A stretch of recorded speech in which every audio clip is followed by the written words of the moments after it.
All right, picking up where we left off. That's 8 gods down, 2 to go. The next is going to be Breith-Dorcha. On the way, though, I'm going to stop at the Munlock Well, and I'm going to drop the second Morrigan steel ingot that we found, which was lucky, into the well. And there's an achievement for retrieving an item from the well. Before you can retrieve an item from the well, you need to have dropped an item into the well. And this has to be done on separate groups, on separate playthroughs. So we'll choose the throw items down the well, and I'll just do the ingot. I don't really need to give anything else, although I guess I could. And then we'll choose throw items, and the falling items silently vanish into the endless black below. Now, each group that you create can either leave items in the well or take items from the well, but you can't do both. You get one interaction with the well. So having left that Morrigan steel ingot in the well, that's just setting us up to unlock this achievement. With the next group that we start, we can just run right to the well and take items from the well. The achievement will pop, and I'll do that at the end. In the meantime, it's on to the Breith-Dorcha dungeon, and look at this. The guy that has the tier 5 weapon that was debilitated through RNG, he is healed. So he is back to maximum ability, so we're going to use him again. Just checking his skills. I don't think I really need to bring any items now. There's a couple of achievements we're going to get in this dungeon with this god, the situational achievements, and they're a little tricky and things could really go wrong. And there's an achievement for A, killing any god with 1 health left.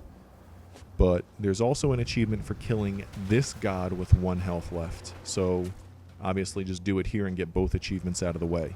So what that means is you need to get the boss low in health, like 1 shot away, and then you need to let yourself get weakened down to having 1 health, and then you need to hope that you can do that last bit of damage to the boss without taking damage yourself. Now this god is like a large skeletal moth, sort of, or a large skeletal flying insect with a long barbed tail. And the way it engages you is that, you know, it'll do like melee attacks with its arms, or it'll flail its long tail around and hit you as well. But there's another gimmick. When you get into the boss encounter, you get poisoned, and your health pips start filling up green, and once they fill up green, they're destroyed. And that's just for this encounter. It doesn't last beyond the god encounter. So if you take a super long time, you're going to start losing your maximum health as it's poisoned away.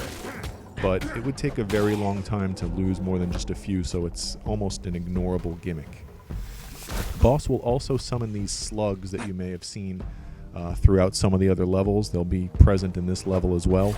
And the slugs are good for letting yourself get weakened, because they can do 1 pip of damage at a time, whereas I think the boss will hit you for like 2 or 3. So, I mean, if you've got a ton of health left when you're ready to get yourself into position for the single remaining health kill, you can maybe let the boss bring you down with big hits, and then let the slugs chip away at you until you have exactly 1 health left. And it's precarious because, of course, anything can happen when you have 1 health. Anything can kill you. So if you're going for this achievement, you need to be extremely careful. And, you know, I'm in a position where I've got the second character with a tier 3 spear that I used through most of the game, that if I fail at this and die, I'll just try it again with her. I'm not, you know, at the whim of crappy characters with crappy weapons, although after her I do have crappy characters with crappy weapons. So ideally I'll get it done on this first character. Worst case scenario, I'll have to go on and try it again on the second character. We won't really think about what would happen in a scenario where I don't get it done in the first or second try. So we're kind of closing in on the boss again. I just sort of beelined it through this dungeon. I didn't even really discuss it. At this part, you want to be careful and make sure when you're dropping down to the ledge below you and no farther than that, or you will die.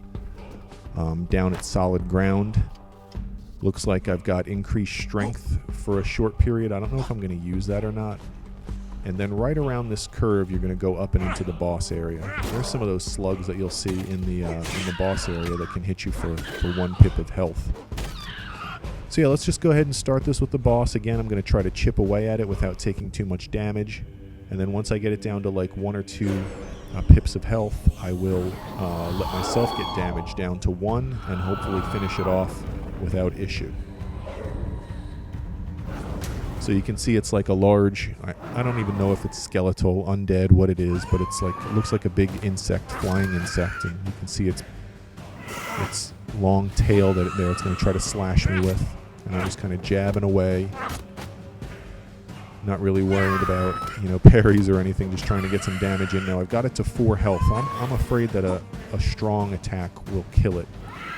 And every now and then it disappears and reappears like that. And I'm going to try to get close and hit it with some weak attacks. Here, see if I can take some damage in the meantime.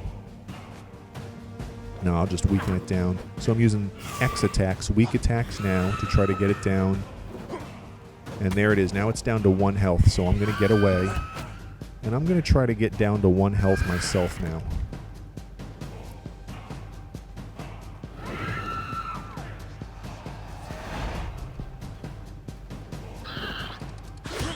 Boss doesn't want to attack me, so now I'm down to 4.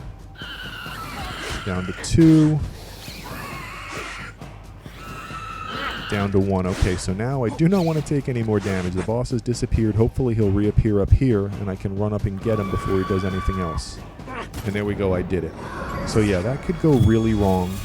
It worked out for me that time, so 3 achievements should pop here for defeating any god with a single pip of health, for defeating this god with a single pip of health, and for defeating this god. And that's 9 gods down, 1 to go. So this video is going to wrap up pretty quickly here as we get the post-god rewards. The next video is where we will head over to the burial mound and use the burial fee to trade with the barrow hag for that achievement, hoping that she doesn't take my eagle eye character, because that's the character we want to use for the 10th and final god. Let's kind of see what we get here. We got no random items and we got really crappy weapons. So we'll take a look at the map and you can kind of see essentially directly to the right will be the burial mound, and then above that will be the final boss, the final god.